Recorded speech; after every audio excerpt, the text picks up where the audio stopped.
दिनांक 6 मे 2023 रोजी उरण तालुक्यातील चांजे ग्रामपंचायत हद्दीतील आगरी कोंढरीपाडा येथे हनुमान मंदिरात श्री हनुमान मूर्तीची विटंबना झाली। ही विटंबना गावात राहणाऱ्या भालचंद्र नारायण पाटील या समाजकंटकाने केली होती। सदर इसमावर उरण पोलीस ठाण्यात त्यांनी केलेल्या गुन्ह्याबाबत रीतसर FIR देखील नोंदविण्यात आले। मात्र राजकीय हस्तक्षेपामुळे सदर इसमावर कोणतीही कायदेशीर कारवाई झाली नाही।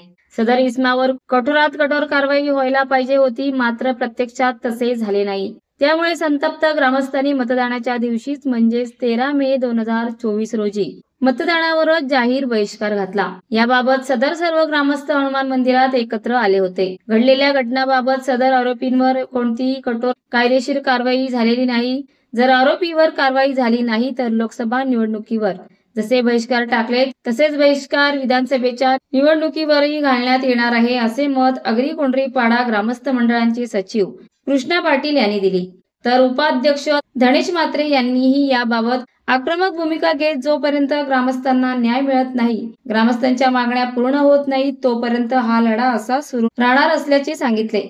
उपस्थित महिला ग्रामस्थ पल्लवी ठाकूर यांनी आपले मनोगत व्यक्त करताना सांगितले की आमचे ग्रामस्थांचे 1700 मतदान आहे। आम्हाला न्याय न मिळाल्याने तसेच कोणत्याही राजकीय पक्षाच्या पदाधिकाऱ्यांनी लक्ष दिले नसल्याने आम्ही मतदान करणार नाही असे सांगून हे असेच चालू राहिले तर 1700 मतदार पुढील विधानसभेच्या निवडणुकीत मतदान करणार नाहीत, अशी माहिती पल्लवी ठाकूर यांनी दिली।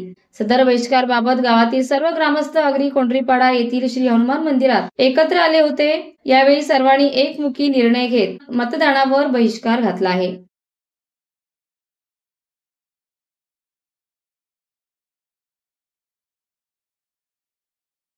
आज आगरी कोंढरीपाडा चांजे ग्रामपंचायतमध्ये आगरी कोंढरीपाडा हे गाव आहे।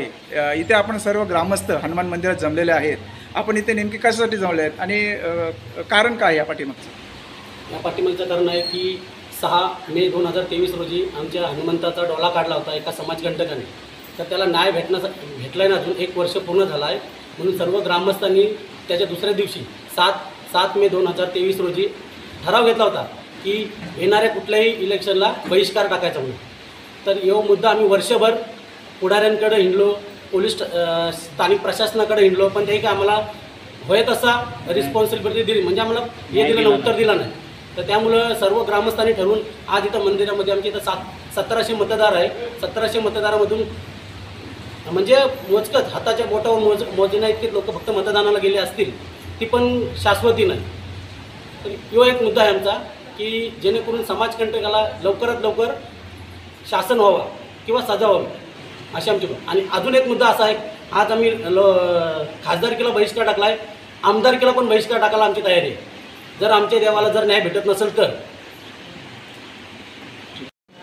आज आगरी कोंढरीपाडामध्ये आपण सगळं ग्रामस्थ जमलेले आहेत। एक ग्रामस्थ म्हणून नेमकं तुम्हाला काय वाटतं याबाबत की जे प्रकार घडला आहे हा म्हणजे काय घडला आणि तुमची भूमिका काय नेमकी ग्रामस्थांची?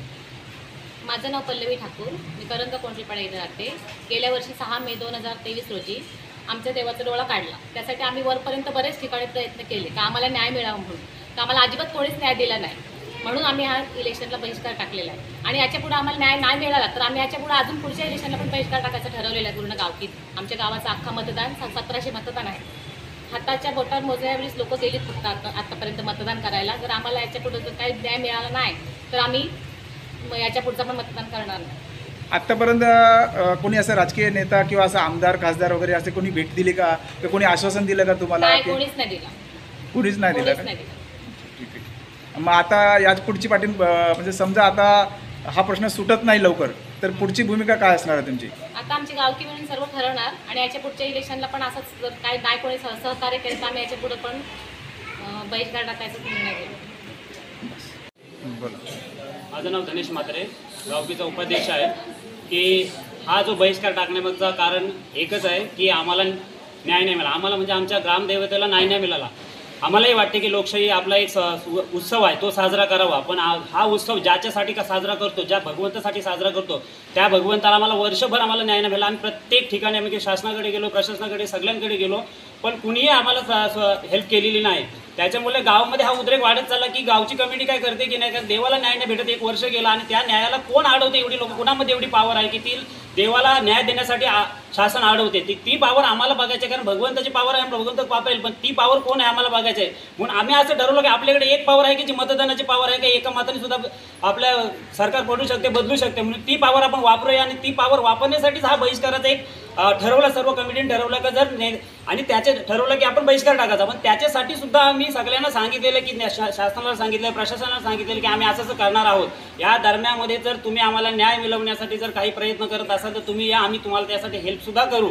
गावाला तर कोणाला वाटत नाही की बहिष्कार टाकावं, पण तुम्ही या. एका आठवड्यात त्यांनी अवधी दिली तर आम्ही 1-1.5 आठवडा, पण कोणीही केला नाही, म्हणजे वर्षभर आणि प्लस हा 1.5 आठवडा, पण आम्हाला कोणी हेल्प केली नाही. त्याच्यामुळे सर्व ग्रामस्थांनी ठरवलं की नाही, आता आपली जी पावर आहे आपल्या मतदानाची ती वापरूया आणि आपण मतदानावर बहिष्कार टाकूया.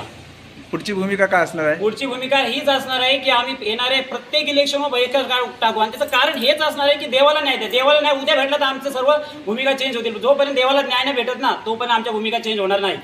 हे सर्व ग्रामस्थांतर्फे मी सांगतो. नागरिक कोंढरी ग्रामस्थांच्या एकजुटीचा जय श्रीराम. पुत्र हनुमान की, पुत्र हनुमान की. महाराष्ट्र वेदभूमीसाठी विठ्ठल ममताबादे उरण. ताज्या घडामोडी जाणून घेण्यासाठी आजच आपल्या महाराष्ट्र वेदभूमी न्यूज चॅनलला लाईक करा, शेअर करा, सबस्क्राईब करा आणि बेल आयकॉनवर क्लिक करायला विसरू नका.